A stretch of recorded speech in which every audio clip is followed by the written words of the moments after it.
Hello, my name is James Pula. I'm the author of a book on the 11th Corps, Under the Crescent Moon, and you are watching Author's Voice.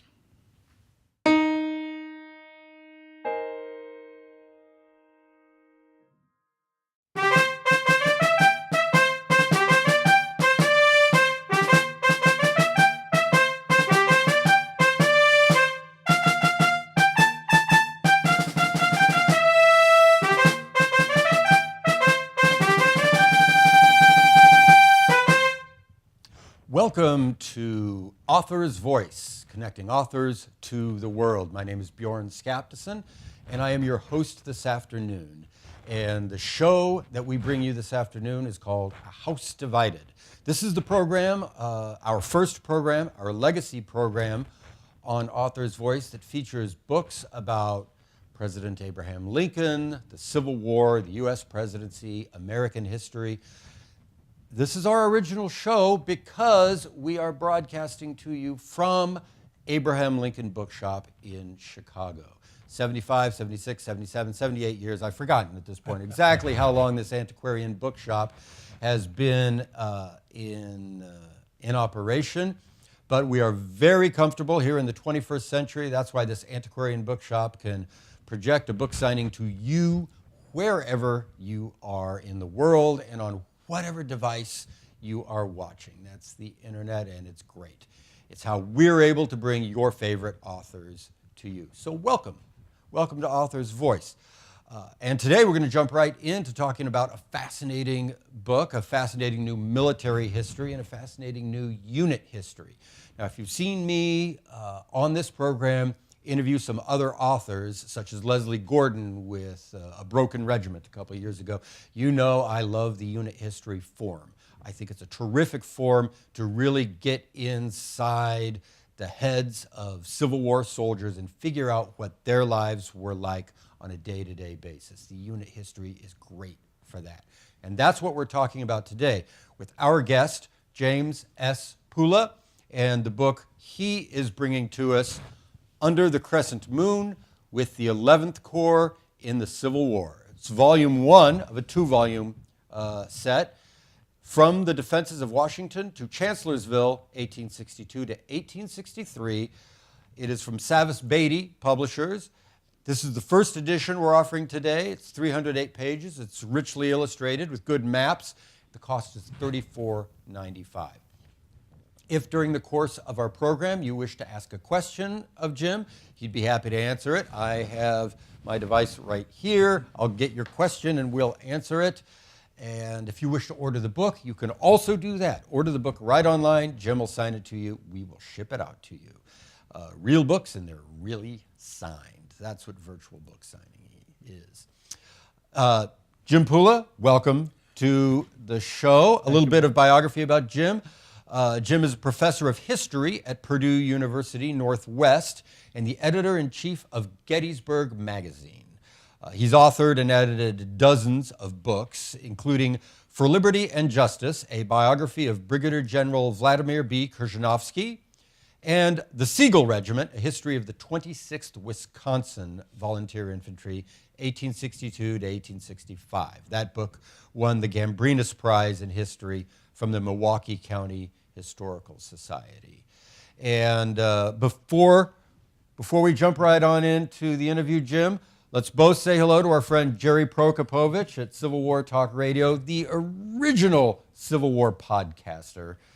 Wonderful. Hi, Jerry. Hi, Jerry. Anybody out there who's watching this, if you love our show, you're also going to love Civil War Talk Radio with Jerry Prokopovich. You'll find it online at impedimentsofwar.com. Again, that's impedimentsofwar.com. So, Jim, welcome to Abraham Lincoln Bookshop, and please get us started with Under the Crescent Moon. Why is the 11th Corps so fascinating? Why not? Well, growing up, I was in high school about the time of the Civil War centennial, which dates me. And I also lived in a town, an old textile mill town that had a lot of immigrants. And what fascinated me about the 11th Corps is that it's made up about 43% roughly of German and East European immigrants. And the other thing that fascinated me is that if you read much of the literature that came out during the centennial, they have a fairly bad reputation, largely because of Chancellorsville, which the first volume of my history covers. So I thought it would be interesting to write about them and try to rehabilitate the reputation, since I don't think it was deserved. Well, that's certainly true. And most people learn about the 11th Corps from stories about Chancellorsville or stories about Gettysburg. Yep. And I also remember it from my youth. From the first time I visited Gettysburg, the 11th Corps is the German guys, and they ran away. The damn Dutch. Yep. That's the way they're usually portrayed in most of the histories. And I think there's a couple of reasons for it. One, of course, is that Germans were the most recent large immigrant group in the 1840s and 50s. So the reaction of people, the anti-immigrant reaction, was largely against Germans at that time. So they had that to overcome. The other thing is that they were part of Fremont's army in the Shenandoah Valley and part of John Pope's Army of Virginia. Pope and McClellan were rivals for command in the East, so they were never really considered part of the Army of the Potomac by people who had served under McClellan. So they never, I don't think they really got a fair chance to show what they could do. What I find interesting is at Chancellorsville and at Gettysburg, they're criticized by historians and by contemporaries alike for their conduct there. But later they're transferred out to Tennessee. And Sherman and Grant and Thomas and the people who served with them in Tennessee unanimously praised them. And they go on to be part of the 20th Corps, which is Sherman's army that marches and takes Atlanta and marches to the sea. So once they move west, all of a sudden their reputation improves considerably. I think it had a lot to do with the circumstances of being in the East, where anti-immigrant sentiment was high, and being in the Army of the Potomac, where they were never really considered to be part of the Army. Okay. Yeah, I am myself a Westerner by bias, by birth and by bias. And one thing I've always noticed from the first time I visited Gettysburg, Howard and Slocum are the Union generals that aren't very good. Yet when you learn more about the Civil War and get all the way to the end, Howard and Slocum are right there in the winning army with Sherman at the end. Well, Slocum, I never cared very much for Slocum's conduct at Gettysburg. He was 5 miles away on the first day. Howard sent him numerous messengers telling him they were engaged, and he sat there pretty much all morning and half of the afternoon and did nothing. And Howard's another interesting character, remarkably resilient. It helps, I guess, to lose an arm. Oliver Otis Howard. It helps to lose an arm. That does a lot for your reputation as a fighting general. But his troops were defeated on the peninsula, and he was promoted. I think he's largely responsible for the problem at Chancellorsville, and yet he retains his command and he's promoted. So it's kind of amazing that he does well even though his troops are criticized. Well, and we're going to get to him here in a minute when we get closer to the Chancellorsville part. But we're going to try to ask our questions more or less chronologically, maybe, or whatever's most interesting. So, what was the 11th Corps? What was the 11th Corps prior to becoming the 11th Corps? The German part of it was mostly Blenker's German division, which served in the Shenandoah Valley under John Fremont. Added to that was what I call an Ohio brigade of several Ohio regiments that had also served in the Shenandoah Valley. So the 11th Corps was built largely around those units. It was formed right after Second Bull Run in the fall of 1862. Because it was greatly under strength, they added several regiments to it, a few of which were German, most of which were not. So by the time Chancellorsville comes around, about 43% of the Corps was actually, you could say, were in German or mostly German regiments. But they were... Oh, I'm sorry to interrupt. Was this ethnic composition originally intentional? When we start talking about Blenker's division? And, Yeah, originally, Blenker's division was made up entirely of German regiments, and it was done that way on purpose. They were segregated, somewhat like black troops were segregated during the war, but obviously for different reasons and certainly not as severely. They had their own officers. They were raised in local communities like any other regiment. The 82nd Illinois, some of it was raised in Chicago. There was a Swiss company, a Jewish company. Most of the rest of them were Germans. They elected their own officers for the most part, just like any other volunteer regiment. But when they go to the Army of the Potomac, they're initially put into Blenker's division as an all-German division. Later, of course, that proves impractical as the armies grow and you can't find enough German regiments to fill up the division. Right. And then the other, we talk about Blenker, and he is important to the formation of these, but really the first major character in the original commander of the 11th Corps when they're activated in September is Franz Sigel. Franz Sigel, yeah. And so, what role does he play and what's his character important to this? Sigel was a German revolutionary who took part in the what was called the Springtime of Nations, the German revolts in 1848 and their surrounding years. When they fail, he's exiled. He comes to the United States, ends up teaching in a German institution in St. Louis, but he's immensely popular as a hero of the German Revolution. So he has an enormous following among the German communities in North America. And that's really why he's promoted to general without any serious military experience other than his revolutionary participation in Europe, because the feeling of the Lincoln administration is that he will rally a lot of Germans to his standard if he's a general. And it happened. He was in St. Louis. There were several German militia regiments in St. Louis. The 26th Wisconsin that I wrote about called themselves the Sigel Regiment. He was extraordinarily popular, and his recruiting ability is really why he was made a general. Mm-hmm. But by the time the 11th Corps becomes a unit, he's their commander.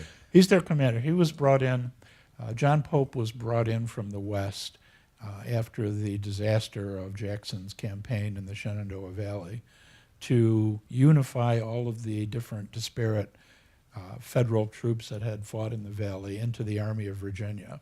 Pope was brought in from the West to lead that as a successful general. At the same time, Sigel was brought in from the West, having established somewhat of a successful reputation in the West, to head what included the German troops along with some others as one corps in the Army of Virginia. So he's the initial commander. He leads it through the Second Bull Run campaign.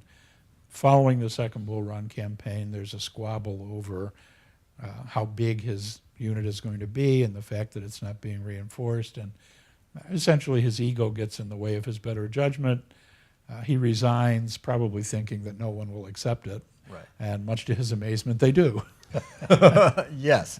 Watch that ego. Yeah, exactly. When everybody says they love you. Exactly. They don't.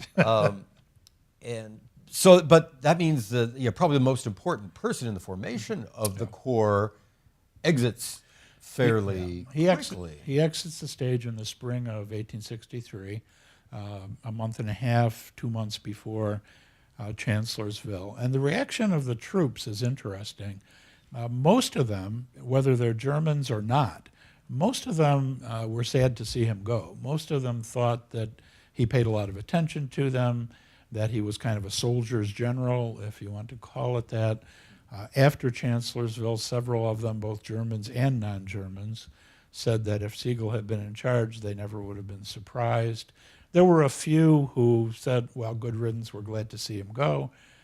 Most of those were non-Germans, but for the most part, they were sad to see him go. Mm-hmm. And there's something about him. We have some pictures of Franz Sigel. We were looking at him before, and he was looking very, very snappy in his uniform, but that's not always the way he presented himself to his men, was it? Yeah, some of the men commented that He would meet people in his nightclothes occasionally in his tent, that sometimes he had heavy winter dress and coats on in the middle of summer. His dress wasn't always, let's say, regulation. And I think one of the things that's interesting about him, whether or not he made this decision intentionally, it's a decision that a very important German-born commander in the West made, August Willich, to dress down. Yeah. And Willich intentionally did that to look more like the commoner, because he was a revolutionary by ideology.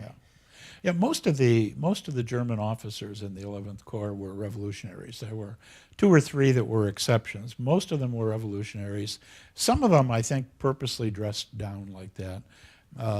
Leopold von Gilsa, was always described as looking like a common soldier and so forth. Siegel, I'm not sure. On dress parades, he would dress up to the nines. Other times around camp, he wouldn't. So he probably affected a common approach in camp, but once it came to reviews or formal occasions, then it seems like he dressed up pretty well. But the dress also leads us into a question that we've been talking about a lot, but it's very important to these guys. There's much assumption among the native-born, the American-born members of Americans at the time, and since, part of this 20th century narrative that the German immigrants were political radicals. Now, you say this does reflect the senior members of the 11th Corps. Do you think that reflects the rank and file of the 11th Corps? Can we say the Germans are? Yeah. Generally speaking, I would say yes. There's always, when you're talking about 12, 15,000 people, there are always people who have different ideas. Not everybody thinks alike. There are a few examples of Germans writing letters back home, making derogatory comments about slaves and about blacks in general. There are a lot of comments about how ill-treated the Germans are. But for example, when Lincoln issues the Emancipation Proclamation, virtually all of the letters and diaries I've seen of German troops either praise it or are maybe less exuberant but think it's a good idea. Very few of them are critical, where among the American, so-called American troops in the 11th Corps, most of them are in favor of it, but several of them are fairly vocal in saying this is not a good idea. So generally speaking, I think the Germans the leadership was pretty radical, very much anti-slavery. Most of the troops probably were opposed to slavery also, from what I've seen. Certainly not everybody. Well, one of my favorite books about immigrant soldiers is William Burton's Melting Pot Soldiers. And one of the things that Burton talks about is that most immigrant soldiers did not join what he calls ethnic regiments. In other words, most German immigrants who go into the army do not join an all-German regiment. Now, what this leads to the 11th Corps, do you think that the immigrant men of the 11th Corps do you think these immigrant men of the 11th Corps have a strong German identity, or Swedish or Jewish? And do you think that makes them different from the Germans that joined American regiments? I think to the greatest extent, regiments reflected the communities they were raised in. And you're certainly right, and I think Burton was right, that if you look at all of the German immigrants or sons and grandsons of German immigrants, they're spread out all over. Most of them are not in recognizably German units.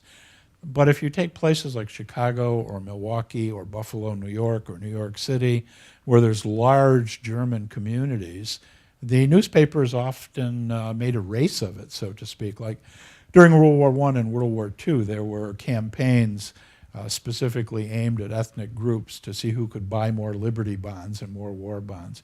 The same thing happens in the Civil War. In the large cities, it's like, well, we're going to raise a German regiment. We're going to raise an Irish regiment because you have huge communities of these people to draw from.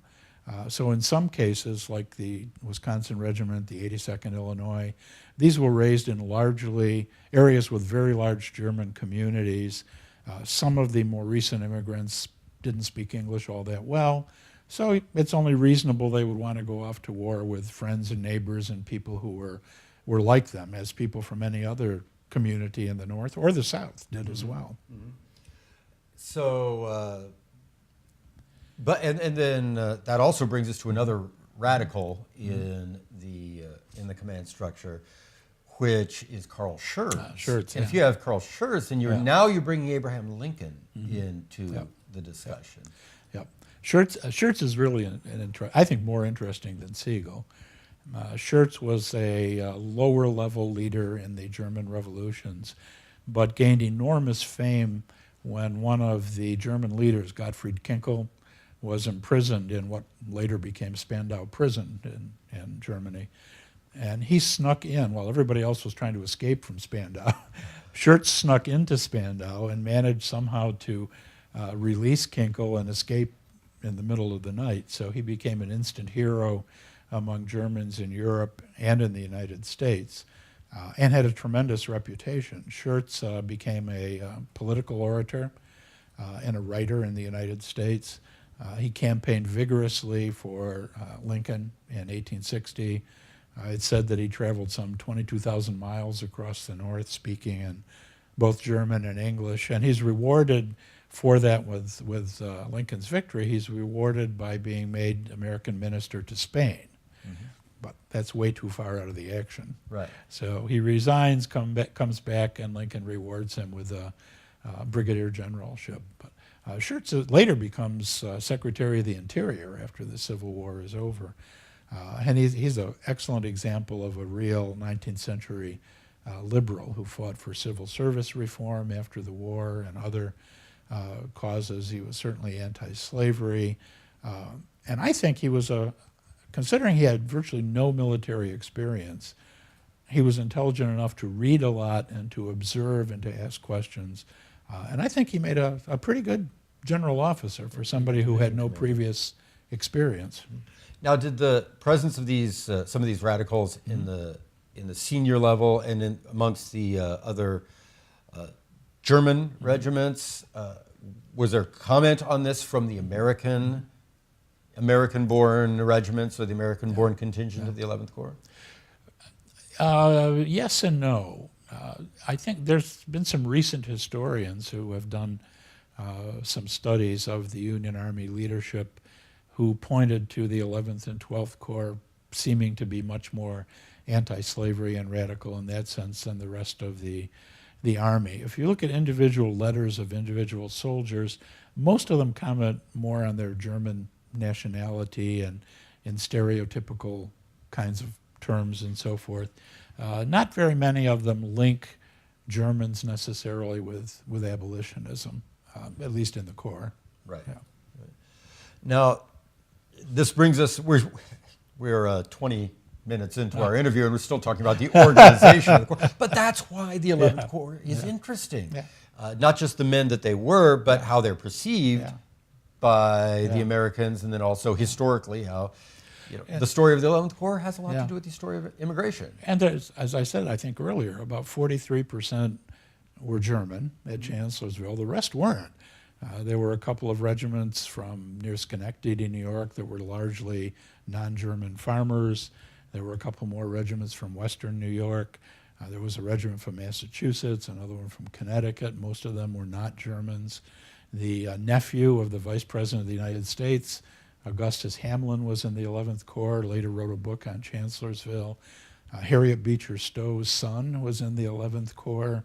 So there were a lot of people who were related to prominent people who were not German at all, who were Yankees, who end up in the 11th Corps. Well, most of the Ohio regiments, there were a couple of German regiments, but most of them, they were, because they were mostly from farming communities in Ohio, there were some Germans in them, but they certainly weren't German regiments. Right, right. Now, how did they get their distinctive crescent moon Corps emblem? After the Peninsula Campaign, Daniel Butterfield, general from New York, came up with the idea that it would be better in combat if you could distinguish what units people belong to. So he came up with the idea of having a corps badge that each of the corps would wear. And aside from the badge, they would also be color-coded, so that red would be the 1st Division, white the 2nd, blue the 3rd. And the 11th Corps just happened to get assigned a Crescent, with obviously the red, white, and blue for the different divisions. So you could see at a glance, if you're an officer, at least what unit these troops were supposed to belong to. It would help rallying if... It would help rallying. Presumably, it was also intended to help esprit de corps as well, because at the same time that they came up with the badges, they started to enforce an order that units, regiments, engrave the names of their battles on their flags too. Again, as a means of kind of raise esprit de corps in the unit, the regimental level units. Right. Now, I'm not sure that the 11th Corps regiments were real happy to inscribe their first battle on their flag if that flag says Mud March. They actually do get operational around the Fredericksburg campaign, right? Yeah, they were at Fredericksburg, but they were held back across the river in reserve, so they weren't really involved at Fredericksburg. But when Burnside attempts to retrieve his reputation and get around Lee's army in the so-called Mud March, they do participate in that. And there's some really interesting stories in the book about from letters and diary entries of people commenting on the mud and how the Confederates are across the river holding up nasty signs and so forth. It's pretty interesting stuff. Mm-hmm. Now, the Mud March, I guess, doesn't... Has there been a book about the Mud March? Someone should probably write a book. People have written about it here and there as part of like the Fredericksburg campaign, but nothing specifically on it. That's a good idea. Graduate students? Yeah. There you go. There you go. Good topic. Good topic. You don't have to have a battle to have a topic. That's right. That's right. You don't have to have a battle to have a campaign. Exactly. Yeah, some mine run ends up with no battle at all. Right, yeah. Right, exactly. So, but moving on from Mud March, the next most important thing about Mud March, after Mud March, is the change of command. Now, we've talked about Sigel leaving. Howard arrives, the stranger. How do they respond? Sigel leaves and Howard arrives. And one of the problems I think the 11th Corps starts to have around here is some of the non-German units, 17th Connecticut, for example, actually asked to be assigned to Sigel's command. I'm not entirely sure why, since they were not Germans, but Sigel had a good reputation from out west. I guess they assumed he'd be good a general. So when Sigel leaves, there's a lot of unhappiness in the Corps, and everybody pretty much assumes Carl Schurz is going to be the next commander. He's the next senior officer, including Schurz thinking that as well. And instead, they bring in Oliver Otis Howard. Howard was one of the senior generals, but he only had a division command. And he complained to Joe Hooker that he really deserved a corps. So when Sigel resigns, Hooker takes the opportunity to appoint Howard to a corps command, which he probably should have had. But needless to say, a lot of the troops start resenting the fact that somebody's brought in from outside to command them. And when he comes in, he also brings 2 or 3 other people from outside of the Corps, like Francis Barlow, to command divisions and brigades, which then means that their commanders over the last campaign, after Second Bull Run and through Fredericksburg, are now demoted back to either brigade or regiment command. So there's a lot of dissatisfaction with Howard arriving. And once he arrives, proves to be an extraordinarily religiously oriented general. Nothing wrong with that, except that a lot of the Germans were freethinkers, so they weren't really inclined to enjoy that.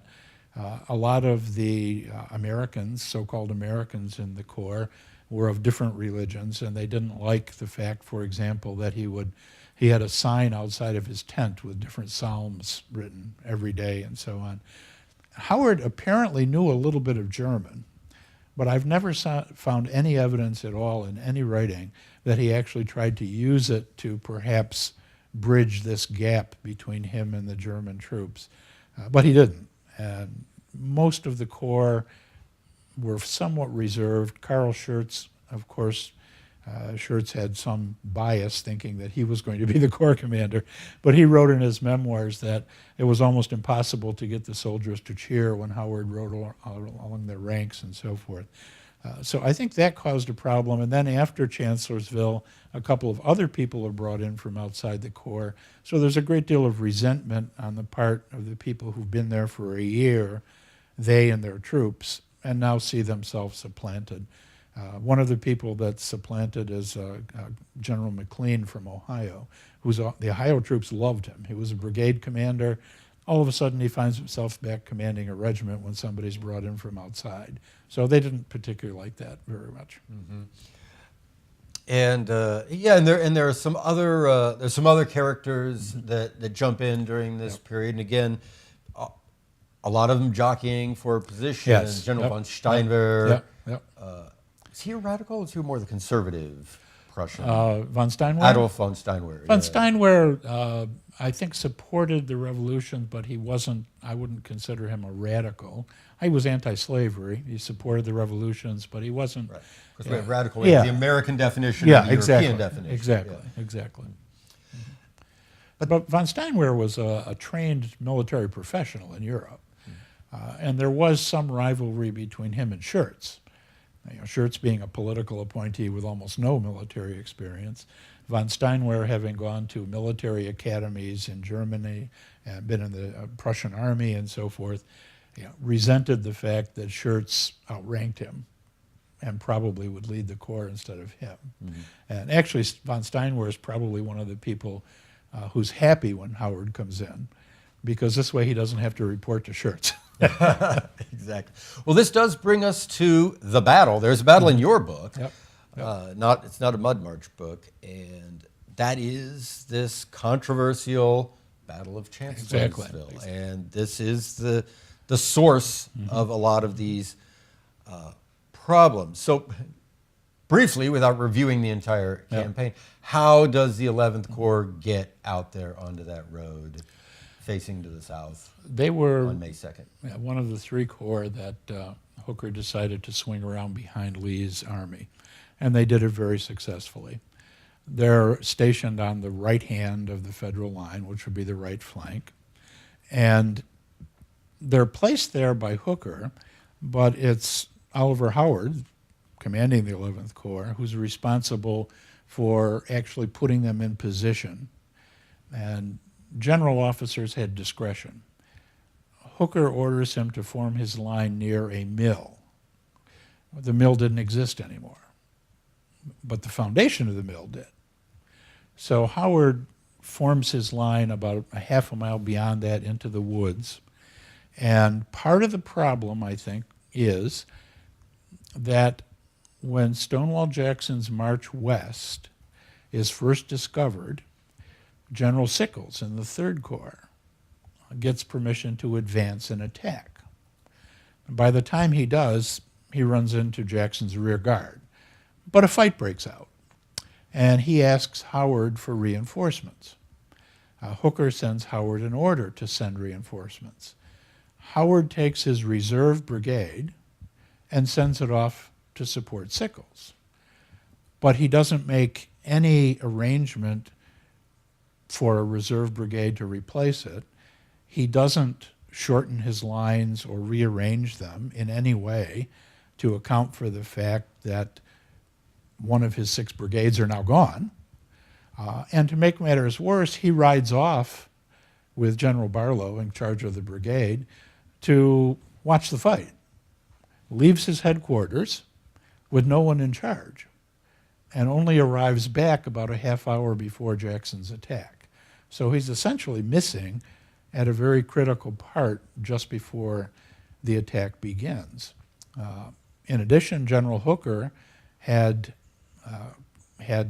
ridden along Howard's lines early that morning to observe them and had suggested he make some changes.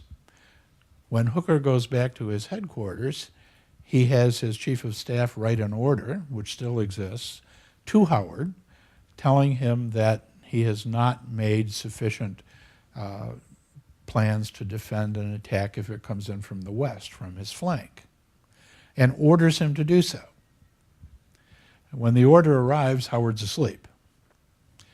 Schurz, as the second ranking officer, opens the order, which is perfectly reasonable, reads it, wakes Howard up, reads it to him, hands it to him, and Howard says okay and goes back to sleep.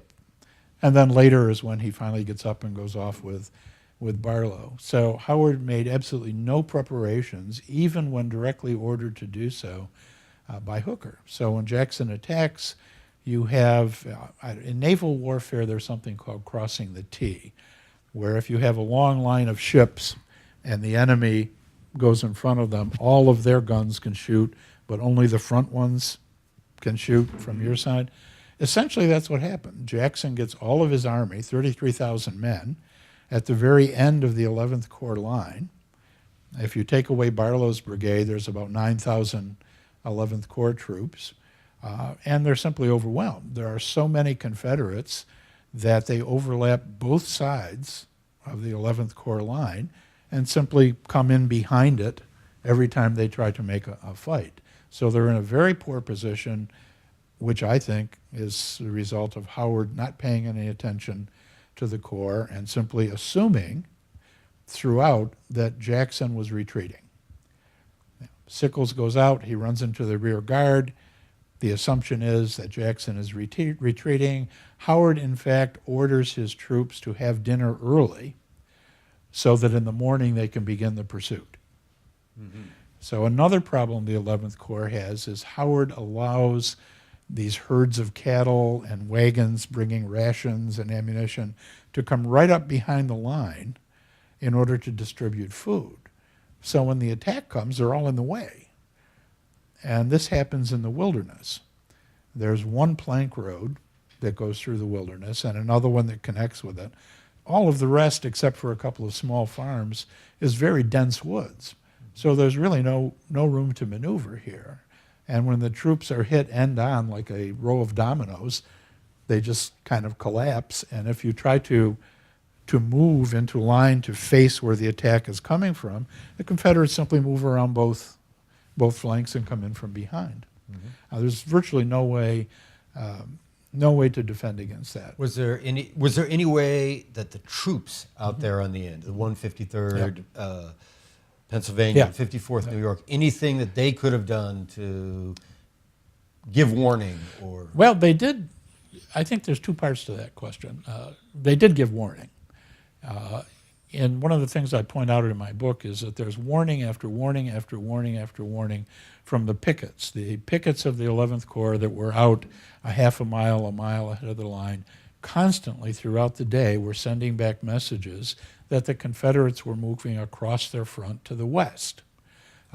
As you got later in the afternoon, the regiments on the right flank started sending messages back that the Confederates, we can hear them in the woods, they're forming. Major Owen Rice of the 153rd Pennsylvania, who was in charge of the pickets on the very far right, writes a message back to Colonel von Gilsa, his superior, which still exists, that says essentially the enemy are forming, for God's sake, make dispositions to receive them. But every time the message gets to Howard's headquarters, says, don't worry about it, don't worry about it. The Confederates are retreating, we know they're retreating. The two people that try to do something, one is Carl Schurz. He asks Howard for permission to take one of his brigades out of line and face it west, just in case. Howard says no. So what Schurz does is he takes his 3 reserve regiments and moves them back and faces them west on his own authority. And those are the only 3 regiments, aside from the 2 right at the end of the line, those are the only 3 regiments, the 58th New York, 26th Wisconsin, 82nd Ohio, the only ones that are facing west to meet the attack when it comes. At the far end of the line, von Gilsa goes back to headquarters and is told that he needs reinforcements and he needs to reposition. And Howard tells him, well, just go back to your troops and trust in God. And he's reported to, among numerous curses, to have said that he doesn't need a prayer, what he needs is more troops. So he tried to get authority to move his troops to a better defensive position, but was turned down. Okay.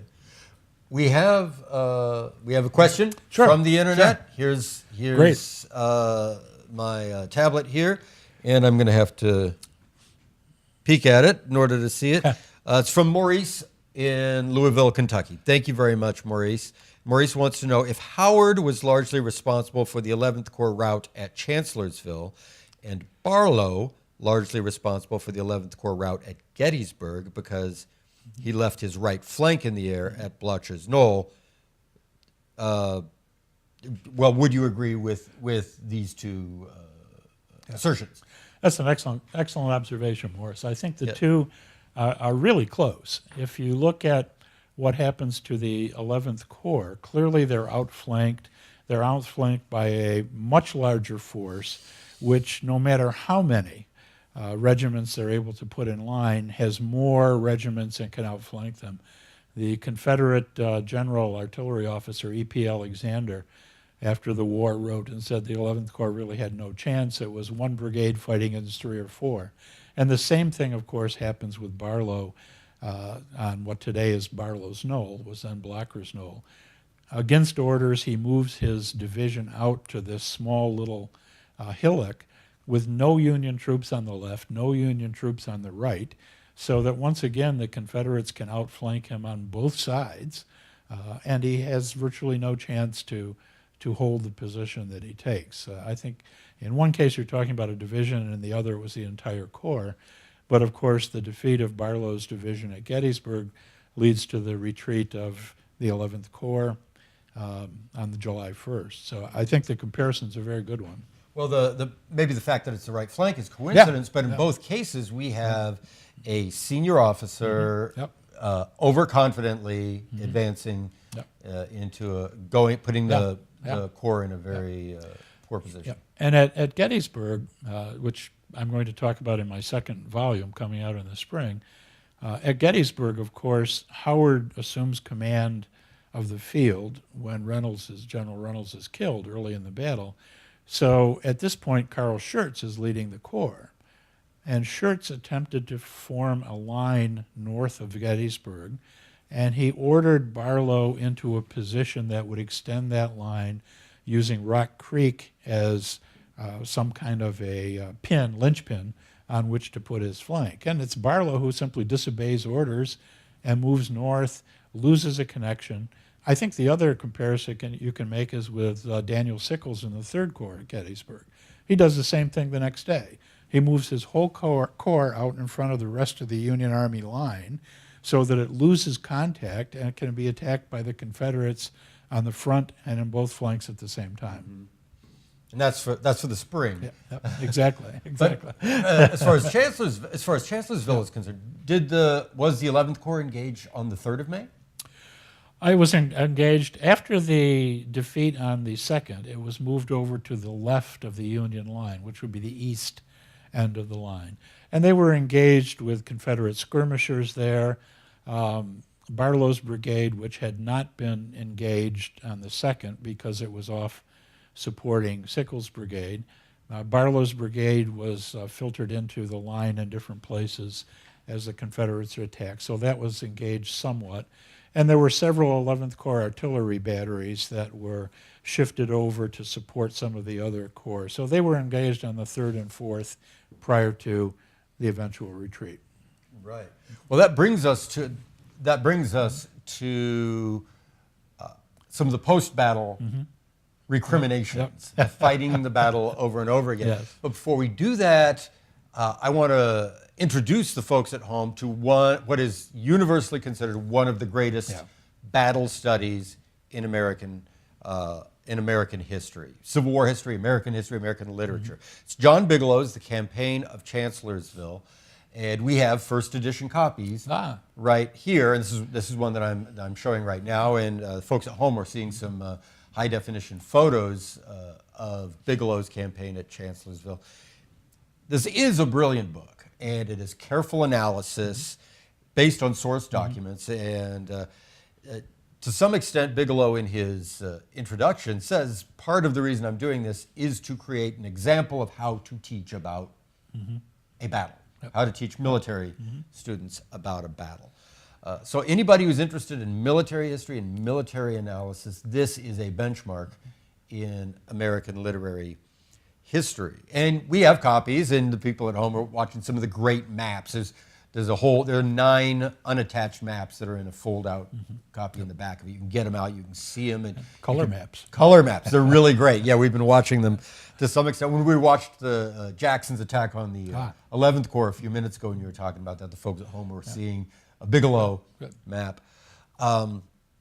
However, and you do mention this, Bigelow plays a role in some of this post-battle, post-war recriminations about the 11th Corps. So given the fact the folks at home got to see that we have John Bigelow's, and yes, you can order it for your friend or loved one or yourself for your collection for the holidays, and we'll send it right out to you. But what role does Bigelow play, if any, in this post-war understanding of the 11th Corps? Bigelow's study is actually a fairly good one. It's very detailed. It's relatively even-handed. But I think he misses some of the problems that the 11th Corps had. At one point, I believe he talks about them behind their entrenchments. Well, there really were no entrenchments. There was an abatis, chopped up trees that were placed in a few places. There were a couple of rifle pits that were dug here and there. But this was looked on as a temporary position. Howard and Hooker had every expectation that the Army was going to move in pursuit of Lee the next day. So it was never really fortified well as a defensive position. I think he misses that.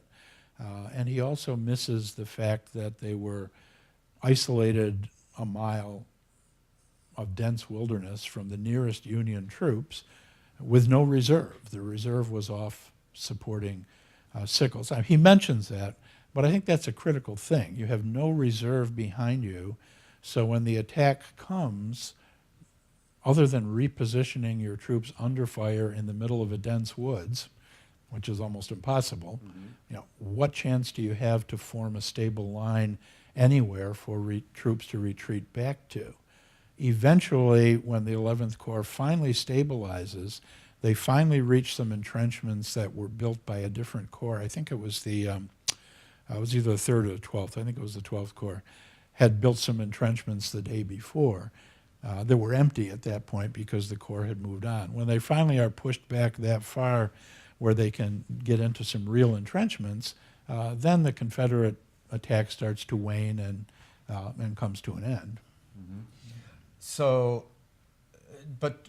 So right after this disaster, is there, and we're coming to the end of our time, so Quickly but brilliantly, if you don't mind, we start to see this cultural, social aspect of the military failure of the 11th Corps. Do you see that right after the battle? Do people start talking about the Dutch? Oh, and the absolutely, Germans and absolutely. Particularly New York City newspapers. One of them, a reporter named Krauntz, is particularly vicious, talking about how it's all the Germans' fault. It's Schurz division is the one that was hit and the one that crumbled, when of course it wasn't. It was a different division. Talking about the cowardly Dutchmen and so forth. And there's an immediate reaction in the 11th Corps. People want an investigation. Carl Schurz demands a court of inquiry. He's turned down. One of the soldiers in the 26th Wisconsin, Carl Vickesberg, writes a letter home, and he says that it's all the fault of General Howard and because he's not a German and he wants to see us killed. And if he ever comes into the battle line again, watch out.